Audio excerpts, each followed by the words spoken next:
Welcome back to the Triathlon Nutrition Academy podcast. Today we are celebrating some incredible race day performances at Sunny Coast 70.3. We are coming to you live from Mooloolaba on the Sunshine Coast, where we had 22, I think, athletes competing from all over the world in our second annual Triathlon Nutrition Academy event. Lots of different ages, lots of different geographical locations, experience levels and fitness levels took on the course on Sunday. Our speediest competitor was Lewis in a 4:55.26.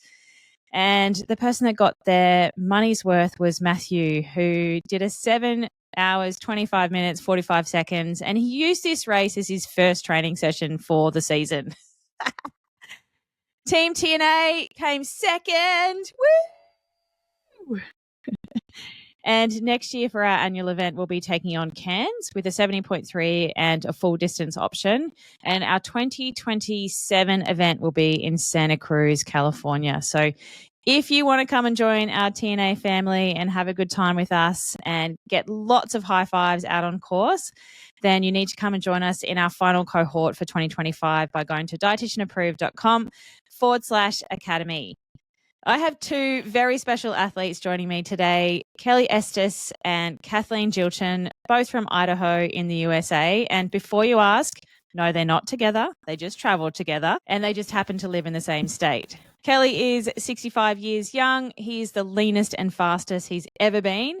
And he raced Sunny Coast last year and came back and shaved off 21 minutes off his time, taking third in his age group. Show us your medal, Kelly. Where is it? Right there. Yeah. And he's now qualified for World Champs in Nice next year. Congratulations, Kelly. Thank you. And Kathleen only got back into triathlon in 2023 and has been steadily building up to the 70.3 distance. At Sunny Coast, she smashed a PB and, more importantly, she built up the confidence to travel halfway around the world solo without her husband to race internationally to do it, which is very exciting. In this episode, we wanted to share 3 race day fuel hacks that both Kelly and Kathleen proved out on the course at Sunny Coast and some of the lessons that you can take with you for your own training and racing. Welcome to the podcast, Kelly and Kathleen. Yay. Thanks for having us. So exciting to talk to you. I know we've spent a lot of time together the last few days, but I miss you already. So, Kelly, you raced Sunny Coast last year. You came to our first annual TNA event and you came back this year. Thanks for coming back. But you took 21 minutes off your race time compared to last year. You know, same course. You got a new bike, but probably can't equate 21 minutes just from a new bike. So what have you done in the last 12 months that has helped you to go that much faster? A big part of it has been just the nutrition that I have improved over the last year. I spend a lot of time focusing on making sure that I get my pre-training nutrition in every day, and that whenever I am training, that I get the right nutrition in at the right times. And for the shorter session, you really don't need a lot of nutrition, but for the longer sessions you do, there's this whole timing of when you take your nutrition and are you taking the right type of nutrition. And then, of course, recovery afterwards. There's ideally a certain window when you should take your post-training nutrition.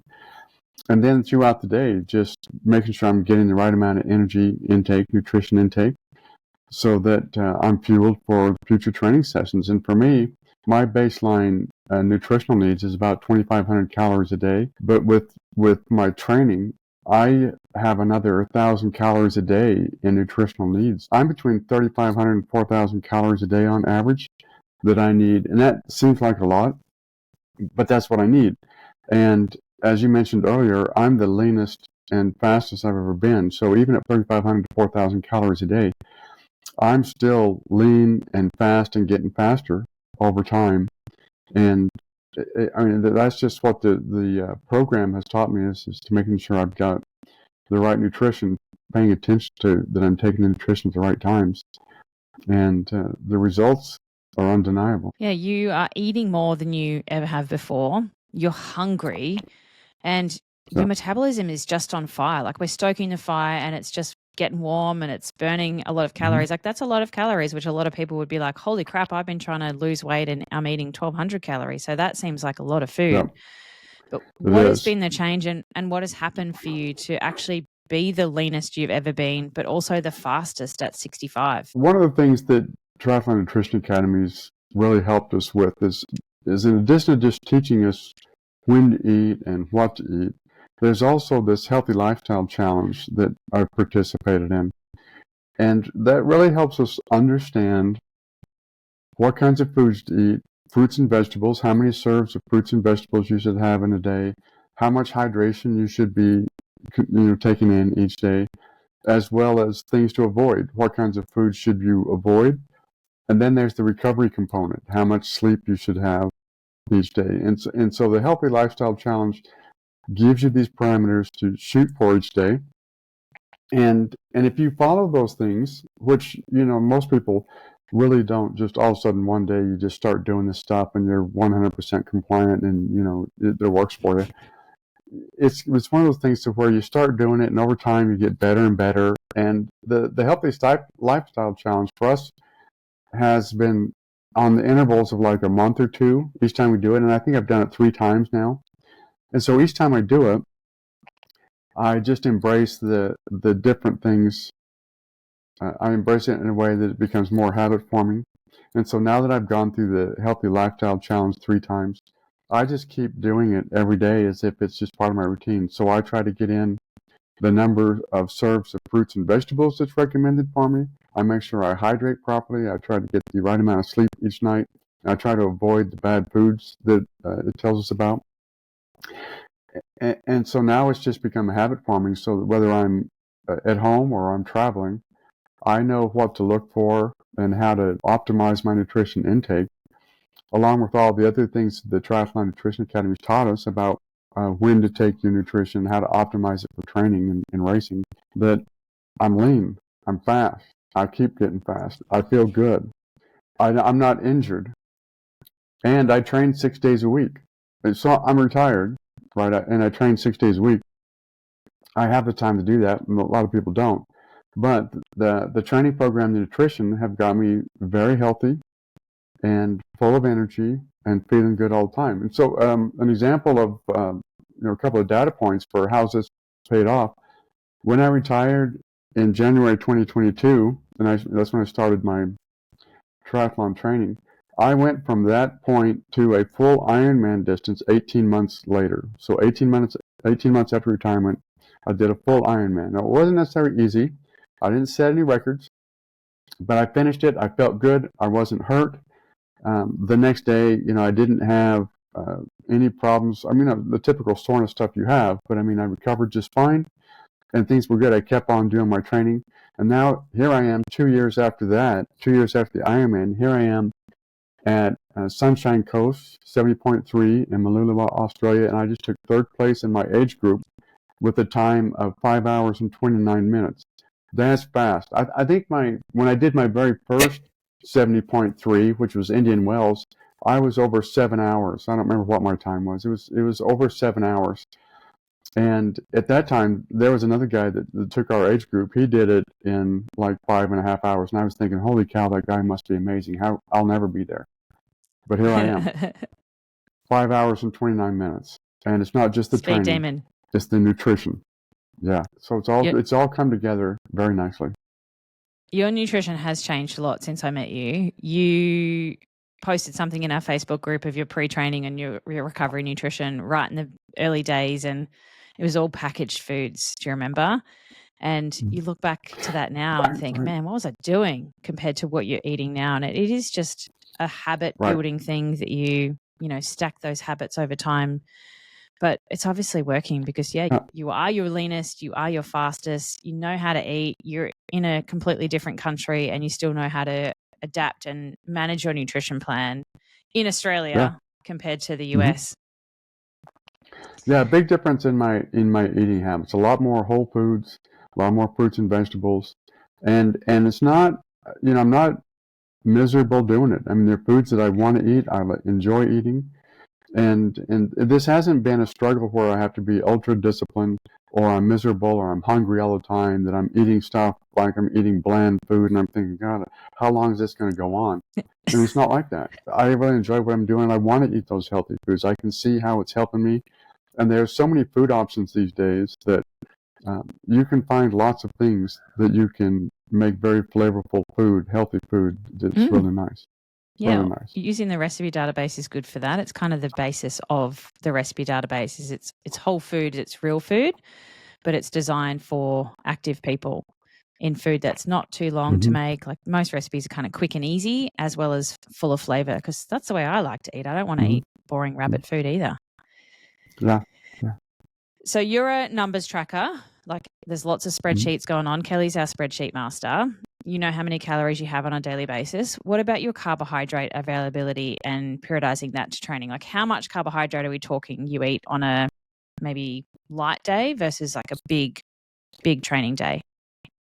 I don't have those numbers in memory. I know ballpark, I'm in the 400 grams of carbs a day or higher, 400 to 500 grams a day, depending on the training day. So, I say on average, I have 1,000 calories a day in exercise that I add to my baseline amount. And so that's an average. So some days, like the long bike days or the long run days, the numbers are higher. And so on an average light training day, I probably burn around 1,000 calories, or however you think, earn 1,000 calories in additional energy to consume. And in those long bike days, I'm in the 2,000, 2,500 calories in that day. And so you have to eat accordingly. But for periodization, you've got to eat that extra calories on those days to fuel that work and to recover. I have a pretty good feel for what those numbers are. And so now I don't even really need to calculate or look at much. I just know what I need to eat. I do track my calorie intake through MyFitnessPal, and that does help me keep track of, am I eating enough? And that's really what it's come to. It used to, I think a lot of people eat too much, or they're not really sure where they're at. And a lot of times they're underfueling and not even know it. And that's true for me also, is I have to make sure that I'm eating enough. So after I've done all my training for the day, and I often swim, like recently I swim 5 nights a week. After I'm done swimming and I go home, I eat whatever calories need to be consumed for the day to make sure I get enough in. And I'm telling you, it's necessary, right? If I don't get enough calories, I can tell, I'll be tired. And so I have to make sure I get those calories in. And sometimes I go over, and that's okay. It doesn't seem to matter. It's okay if I eat extra. My body just burns it up. And I'm just surprised at how lean I am. It's just amazing how this works. And the results speak for themselves, right? You just got a 3rd place podium and a spot for world champs. So yeah. Do you feel for you that fueling was the missing link to unlocking that next level of performance? Oh, yeah. Because just training alone won't do it. So nutrition plays into motivation to get out the door and do the training to begin with. If you don't feel like getting out of bed, or you don't feel like you want to go do something, you don't feel like you want to get off the couch, you're never going to get the training done. So fueling properly is what helps me. When I get out of bed in the morning, that's what I have the energy to think, yep, I'm going to go do this training today. I feel fine, and I go off. For me, I typically eat some kind of a meal before my training, and then I train in the mornings. And so that nutrition feeds into having the desire, the motivation to go train, as well as when I'm training, feel like I have enough energy to keep doing it, that I don't feel like, oh, this is hard, or that I don't want to do this. And then when I'm done training, and I have my post-training recovery meals, and then I go out and I mow my lawn, if that's what the chores are for the day. I do whatever I need to do. And you do have great and grass. So I just, I have wonderful grass, yeah. and so I have all the energy to do that. So I think it's important I think everybody kind of recognizes that, but they kind of wonder, is it true, or how do I do it? That's what the Triathlon Nutrition Academy does for you, is it really kind of helps you piece it together, and it helps you understand that if you want that energy all day long to live a normal lifestyle that you'd like to live and feel, like you have plenty of energy to do it, nutrition is really the secret to putting it all together and being, healthy, happy, and motivated to keep doing it day after day. Amen. Kathleen, your carbohydrate availability has changed drastically too. Like you used to eat a big salad the night before your race and wonder why you had gut issues. You know, now you have a science-backed carbohydrate loading plan, and you know exactly what you're doing. You know, before the race, after the race, and everything leading up to as well. How much do you think that has played into the change in your performance? Oh, I think it's been a huge change for me having a carb loading plan. I did have a big salad the night before I had races because I believed it was my last chance to get all of the healthy food that I had not eaten in training. It's time to get it the night before. That's the best time to have that food. And that caught up to me about mile 8, no matter what I was doing. And unfortunately for all of the companies that make gel products, I blamed it on the gel product. So joining the academy and talking with you helped me figure out that it had nothing to do with the gels. It had everything to do with what I was doing leading up to it.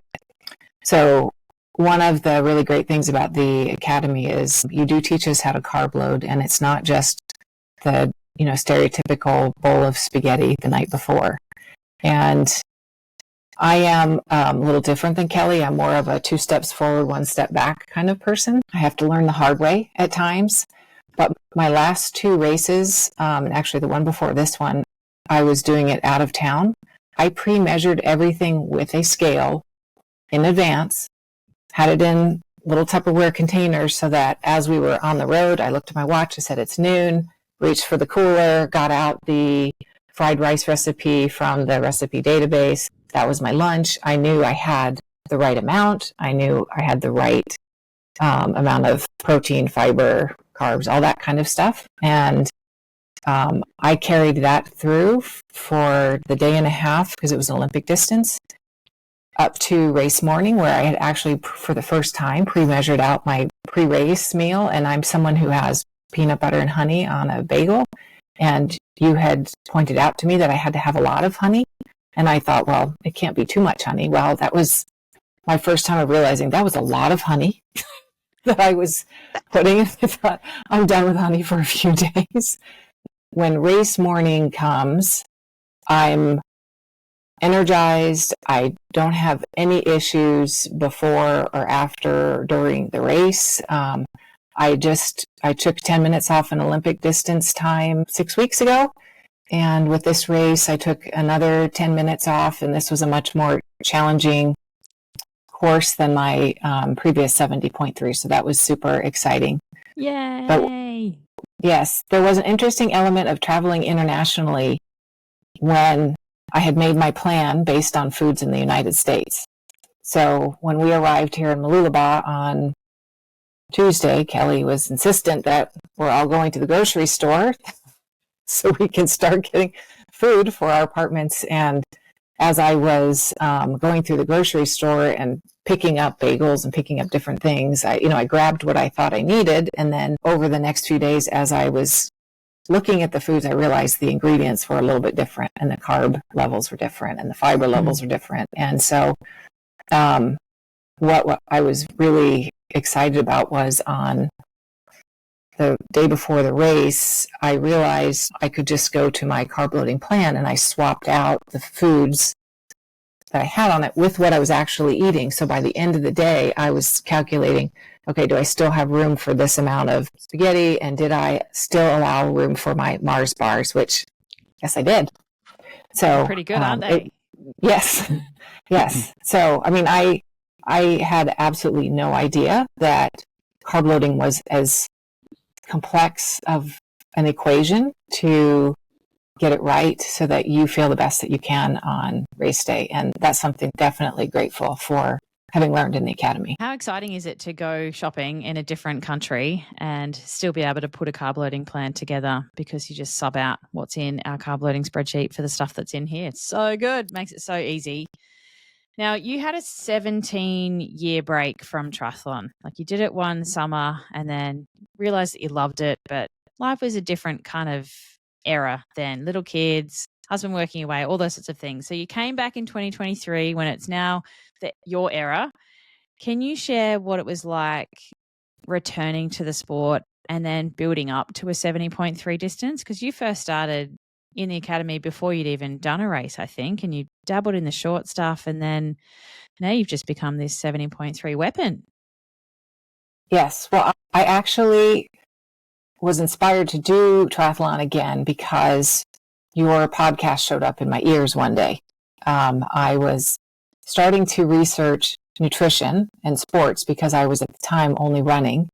And I was so afraid of fueling while running that I would go on a 12-mile run and I would have maybe now I know it was 250 milliliters of water, which is, a cup. And I wouldn't eat anything because I was afraid of what would happen. And, I got through it. I didn't know any different. And I was also seeing at the same time information on Instagram and Facebook about people who were fueling 90 grams of carbs an hour. And I thought, how are they even doing that? And does that apply to me? But I was seeing all of this information in a variety of ways and not really able to piece it together with my own personal experience. And so that was when I started looking into nutrition. Like I said, your podcast showed up as a suggested podcast. And the very first one I think I listened to was about dairy. And I had not eaten dairy in a very long time because I thought dairy was another one of the contributors to my iffy gut.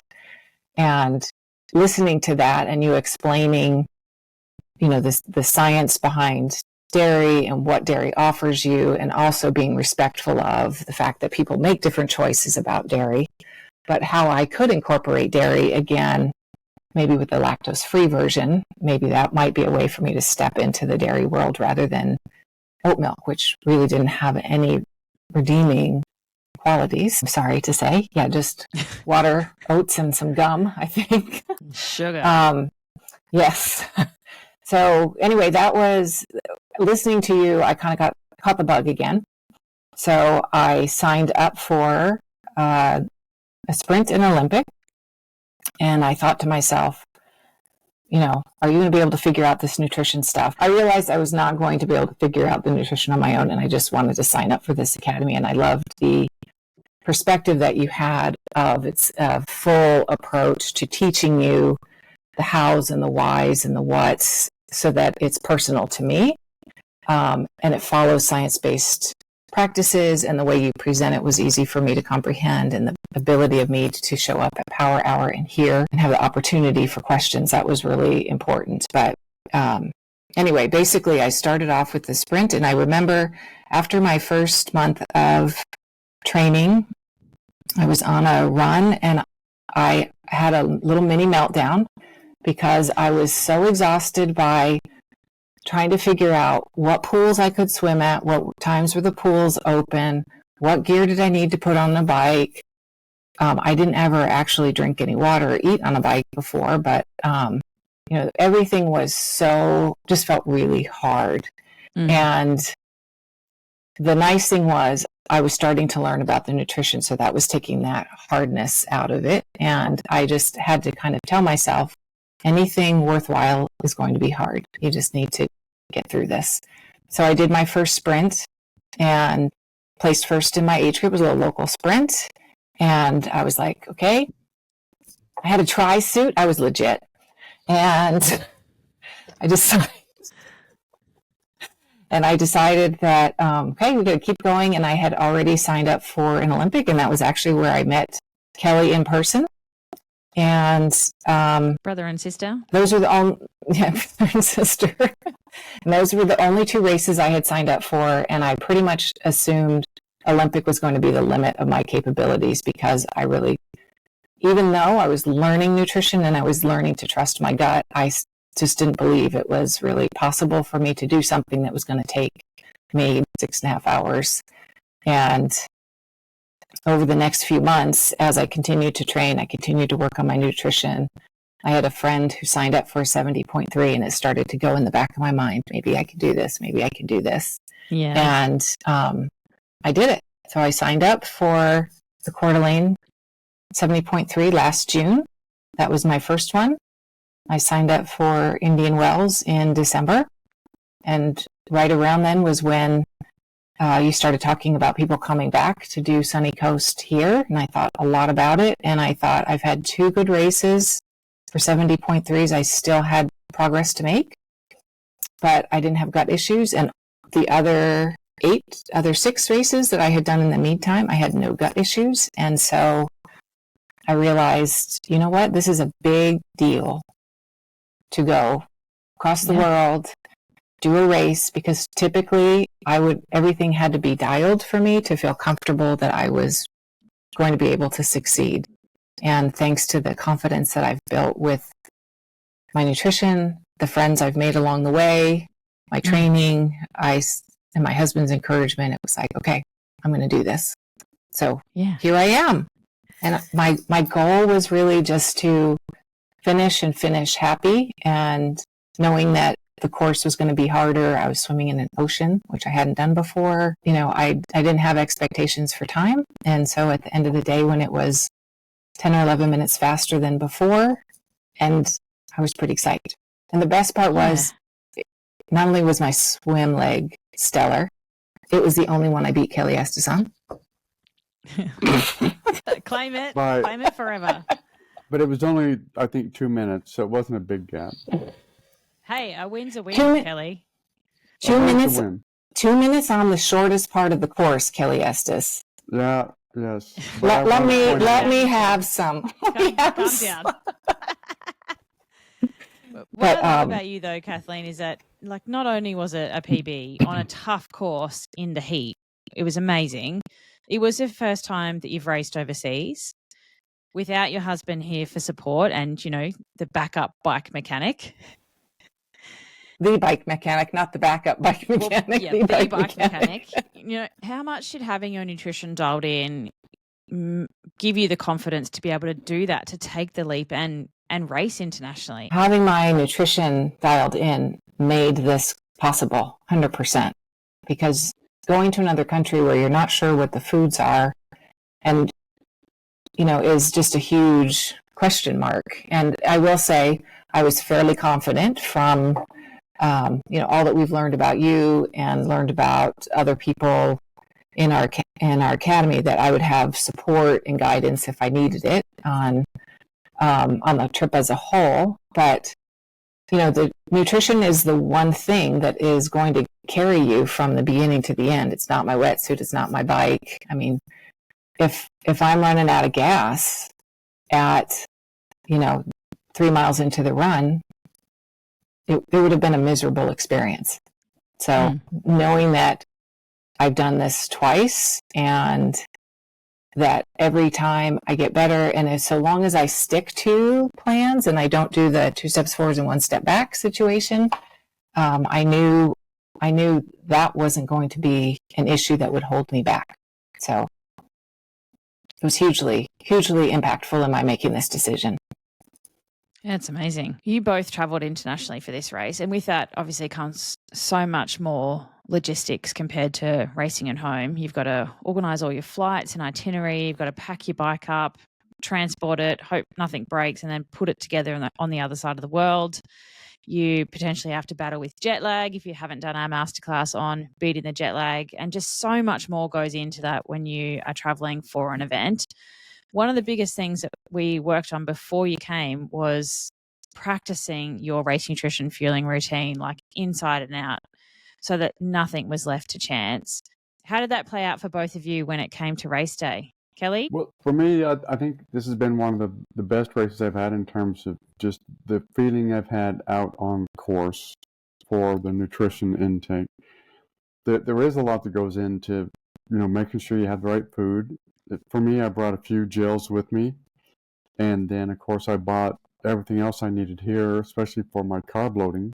All that stuff I bought at the local shops.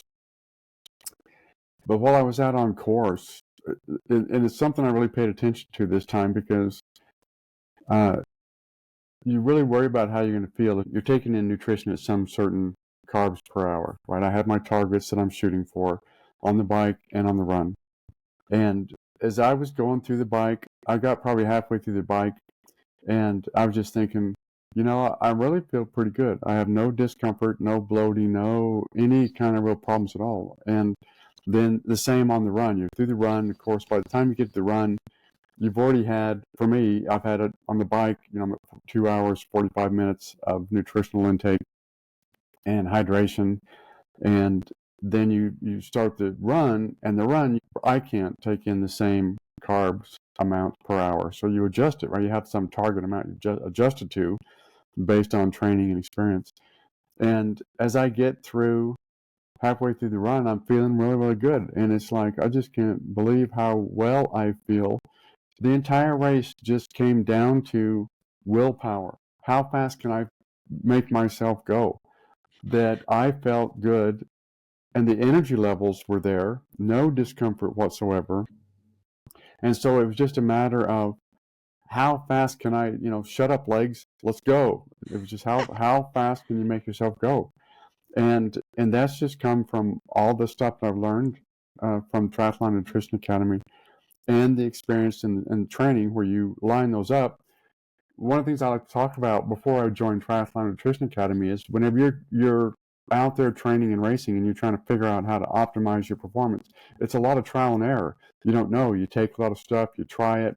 Like Kathleen was talking about, you think you're doing the right thing, but how do you know? Friends tell you to try certain gels or try things, and so you do. You try that kind of stuff, you trust them, and you're hoping that it's the right thing.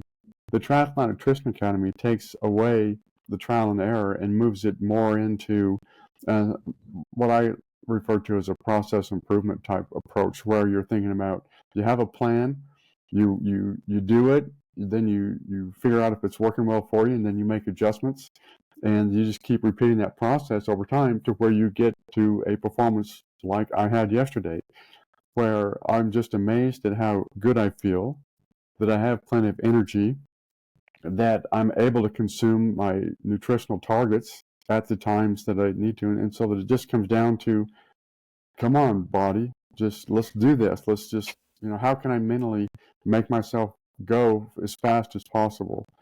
And it works, when you combine the nutrition with the training. For me, I shaved 5 minutes off a swim from last year. That's a lot. I shaved 13 minutes off the bike. So yeah, I had a new bike. So the new bike is a lot of that, but I had higher wattage output, which it takes energy to do that. And then the run, it's getting hot by the time you're into that time of the day. And I really felt good to where, I could pick up the pace. The second half was faster than the first half. And it's all because my energy was there, and then it was just a matter of mental strategy. When do I pick up the pace? When's the best time for me to give it my all and not leave anything out on the course? And that's just the way my day went. Very successful. Was there a point in the race where you realized, I've nailed this feeling thing? Twice. On the bike, whenever I was coming through, about halfway through the bike, when I realized that I really feel very good, because a lot of times I feel bloated, or you can tell if you've had too much intake. If your carb intake is too high, or your liquid hydration intake is too high, you feel it. You can kind of feel like, oh my God, I can't, I got to back off. I got to stop. I got to do something to change the step, or I'm going to vomit. So the bike, I was able to have that checkpoint. It was something I was aware of, that I was consciously aware of, unlike in the past, and I really hadn't noticed that.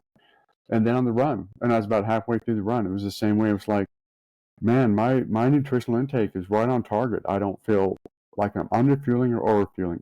I feel good, and it just, it was just one of those things where, and it comes with experience, right? In previous races, you're hoping you'd get here, but I haven't been here. My last 2 races I've been here, but earlier races, you're not there, and so you're trying to figure out how to get it dialed in exactly, right? You're doing the right food, you have the right amount of hydration because you've been testing your sweat rates and things like that. And so I knew I had the numbers dialed in.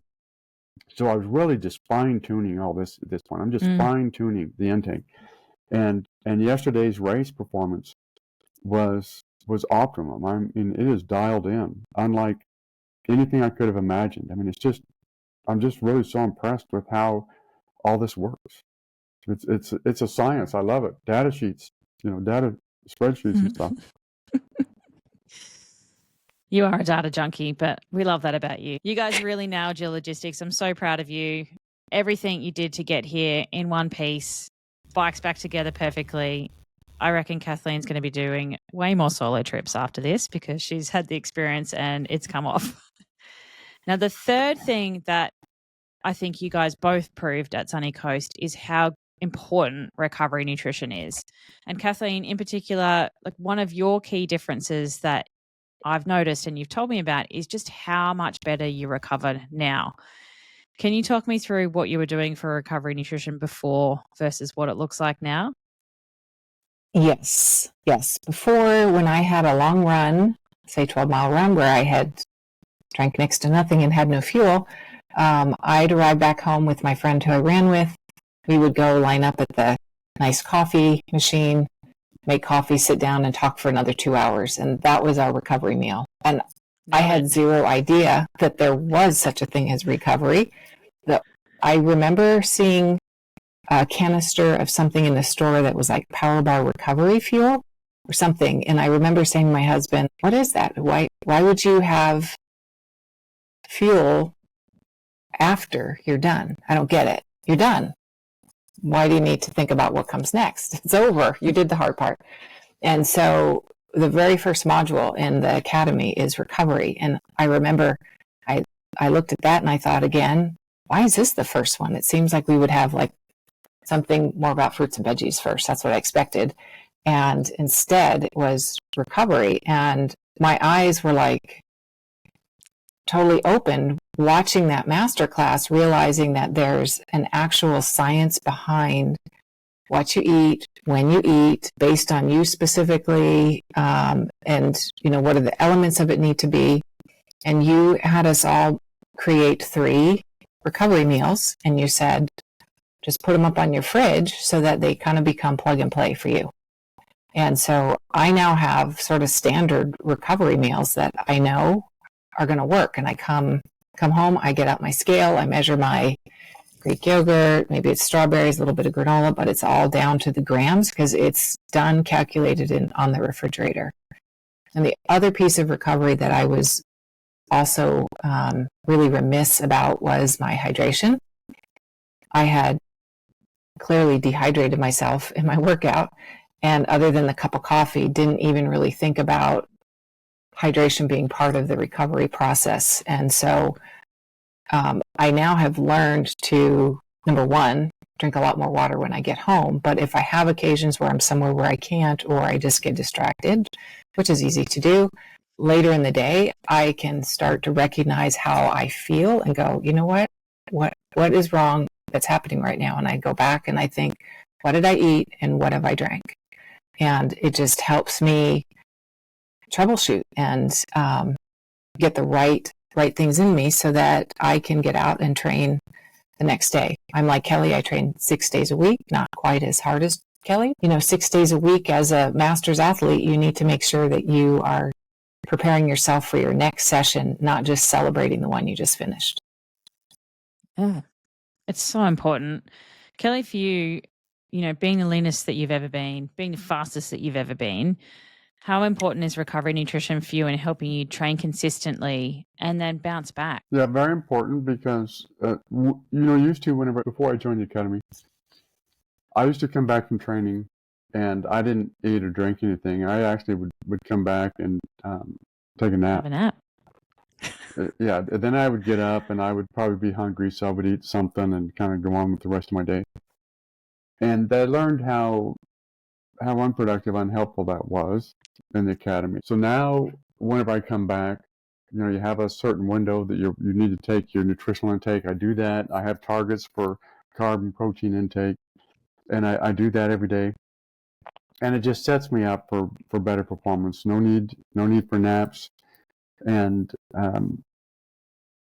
doing that day after day just helps me get ready for the next day, because training 6 days a week, I need to have that energy so that when I get up the next morning, I feel like doing my training and that I can go out and execute.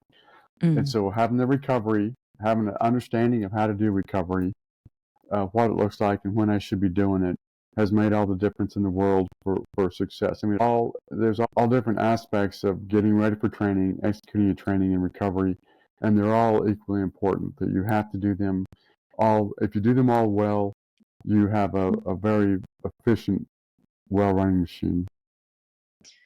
And because of being able to nail that consistently for every single training session. You both have just done a massive training block to get here to Sunny Coast and have reaped the rewards of great performances as a result. You haven't got injured, you haven't got sick, you've turned up to the start line feeling ready to do this race. And so many triathletes don't do that. They hurt themselves right before or get sick and taper and then go and race anyway. But if they just had their recovery nutrition sorted day in, day out through that training block, a lot of those problems wouldn't happen. And so many triathletes underestimate recovery, or they think they're doing it right for them, but it's not until you understand what you need to do specifically for you. And that's something we do inside the academy. It's first masterclass, as Kathleen said, because it is one of the most important things that you need to do, because you only adapt from the sessions that you recover from, which is why both Kathleen and Kelly just smashed it and are in peak shape at the moment. Yeah, I wanted to add that, having the great nutrition program along with the great training program allows a person like me that after I finish a race, as well as we did yesterday, that I turn around and I just look at the next race as if it's just another day at the office, right? I mean, I already know what I'm going to be eating and doing. I've already signed up for the races. I'm planning to come back for Cairns next June and World Championship next September. And so for me, it's like I already know what I'm going to do. I know I'm going to be successful if I just follow my nutrition program and my training. And so I have no worries about, am I going to be okay or how am I going to do this? It's like no stress. I know what I'm doing. Life is good. And it's because we have these great programs like yours, like Nutrition Academy, that sets us on track to where I'm on autopilot. All I have to do is figure out which race I want to do next. Well, massive congratulations, you two. It's been so good to see you in the flesh in my country.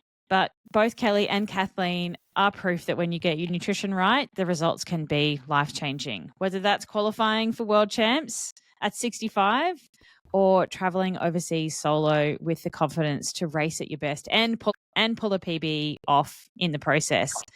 So let's quickly recap on those 3 hacks that we talked about that these 2 athletes proved at Sunny Coast, as well as the 22 other athletes that we have here racing, is firstly, and so importantly for triathletes, dialing in your carbohydrate availability. And that includes every single day in training, as well as your carbohydrate availability out there on the race course.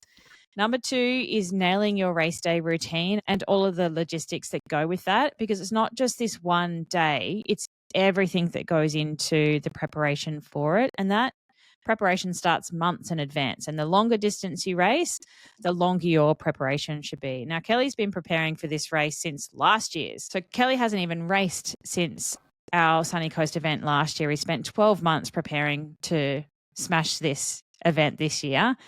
And that just gives you an indication of all of the work that does go in behind the scenes to have a successful day. It's not just that he fluked it and he had a great day and, the gods were with him. A lot of organisation and planning went into that, but it was worth it. Hey, Kelly. And the third hack is prioritising your recovery nutrition. And there's a reason why it is the very first masterclass that we cover in the TNA program, because it is so important and most people think they're doing all right.